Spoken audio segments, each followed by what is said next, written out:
Welcome to Unpacked with Jack. I am Jack today. I will be filling the role of Jack because I bought a PlayStation 4 and I asked for the privilege to unbox it myself rather than having someone else do it, which is exactly how this went down. I asked for the privilege. Nobody is forcing me to do this.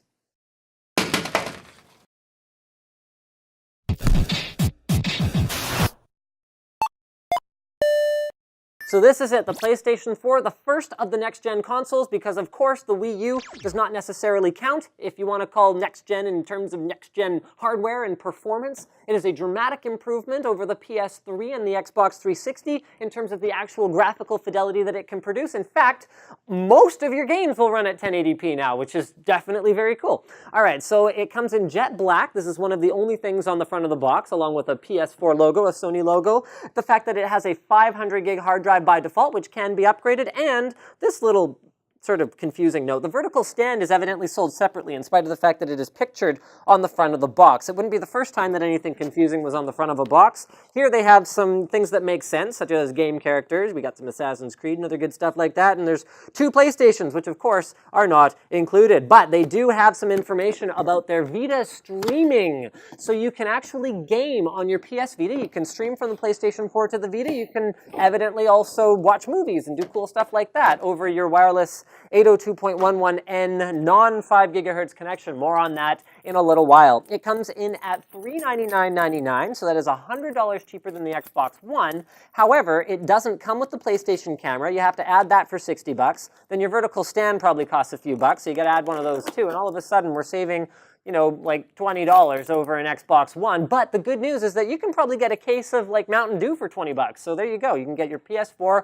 and enough fuel to play with it for like the next 48 hours straight. So yeah, that's a lot better than Xbox One. All right, so inside the outer sleeve, we find exactly the same bloody box. I don't know why manufacturers even bother doing this. We find another seal to break, and the box is now open. This won't be the first unboxing of the PS4 on YouTube, but it'll definitely be one of the ones with, you know, a glorious PC gaming master race sort of slant to it, because I think most of those folks aren't buying PS4s. In fact, the reason I'm buying it is so that I can do some image quality comparisons between PlayStation 4 and a mid-range gaming PC and some of the cross-platform titles like Battlefield 4. So the first thing we find inside is, hey, try PlayStation Plus free for 30 days. That's just like the fee I already pay to my internet service provider every month, except that I can pay more to play my online games. Most PC games don't have that, by the way. You can just play them.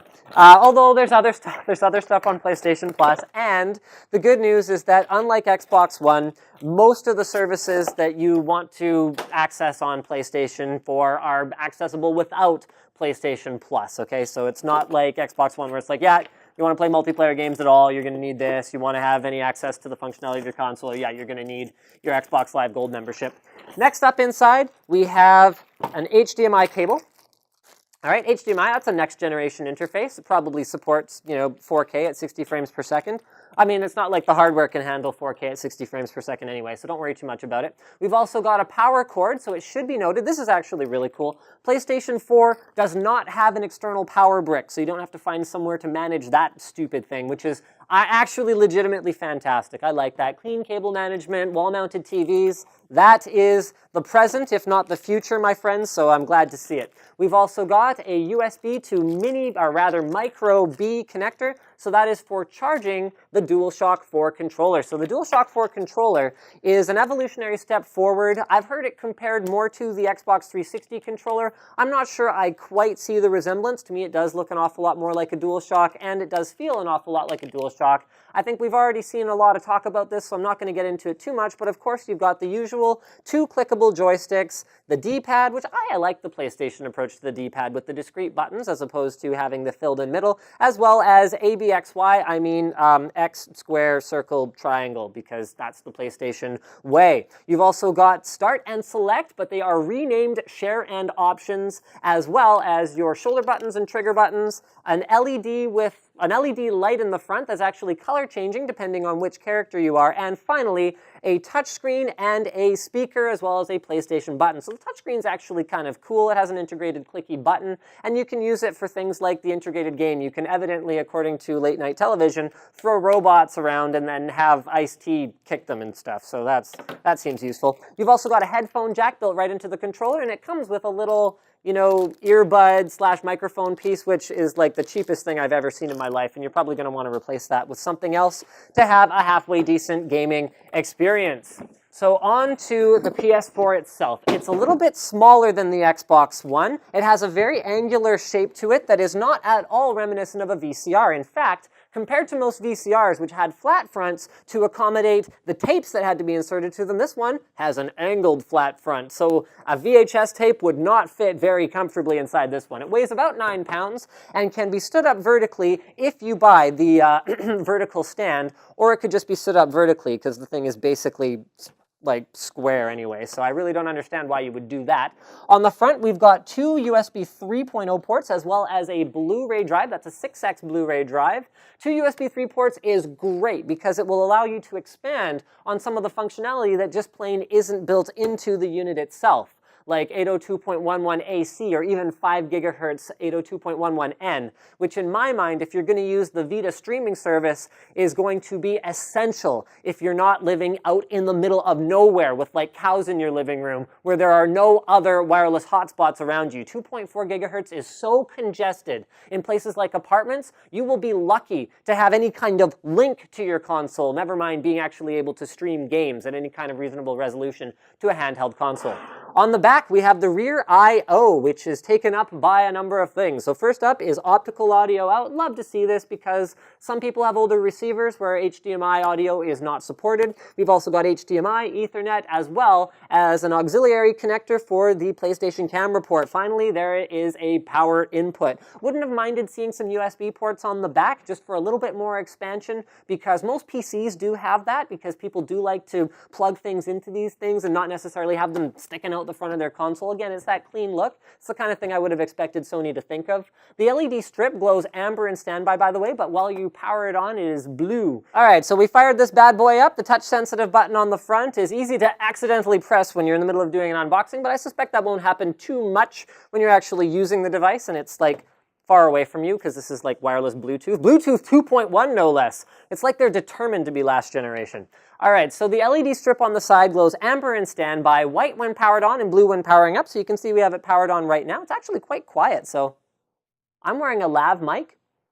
I'm putting the exhaust right next to it. That's pretty damn nice, considering that it's not doing anything, but that it's not going to make noise just when it's idling. Now, hardware-wise, let's talk the hardware. This is my specialty. It has an 8-core processor inside. These are AMD Jaguar cores, which, to be clear, guys, are nothing special. These aren't fantastic CPU cores or anything like that. The fact that it's 8-core and someone's, Core i7 Extreme Edition gaming PC is only 6 cores does not mean that this is somehow better. But because of some of the things that AMD's been doing with their Mantle API, as well as working with game developers to optimize for multi-threading goes, this could still deliver enough power for a very compelling gaming experience, especially now that we're seeing some of the differences that Mantle's going to make on the CPU side on the PC. So AMD has actually shown off taking an 8-core processor from their own lineup that's clocked at like 4 gigahertz, cutting the clock speed in half, and showing that even with a high-end PC graphics card, which is of course much more powerful than the GPU in here, there is no performance degradation. Speaking of the GPU in here, it is a 1.84 teraflop. That's all the real specs they're giving us. GCN architecture GPU. So what's interesting about that is that on the PC, AMD's got their Mantle API, which is not, to be clear, the same API that's going to run on PS4 or Xbox One or anything like that. But what we have heard from DICE already is that the Mantle code is a lot more similar to the code for Xbox One and PS4 than it is to DirectX code. So what that means is we could be looking at much easier porting of games between consoles and between PCs this generation compared to ever before. This is extremely exciting because in the past, console optimizations have allowed their vastly inferior hardware to be competitive with PC hardware in a way that I really don't think is going to be possible in the future. So this console is figured, we're estimating it's going to be around for about 10 years. We could be looking at a much bigger disparity in the performance between PC and console by the end of this generation.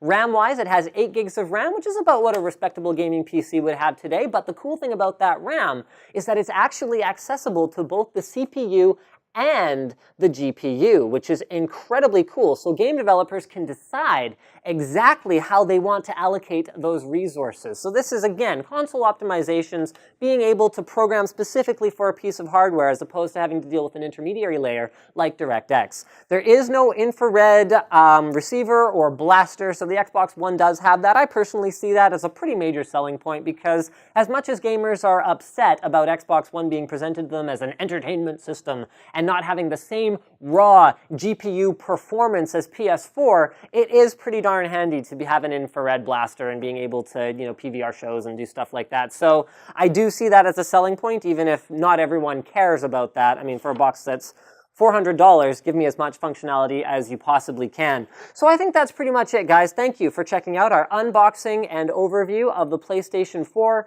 Don't forget to subscribe to NCIX Tech Tips for more Unpacked with Jack episodes that probably won't have me for the most part because I was, contrary to what I said at the beginning, I was threatened. I was threatened into making this. No, don't hit me! Ah!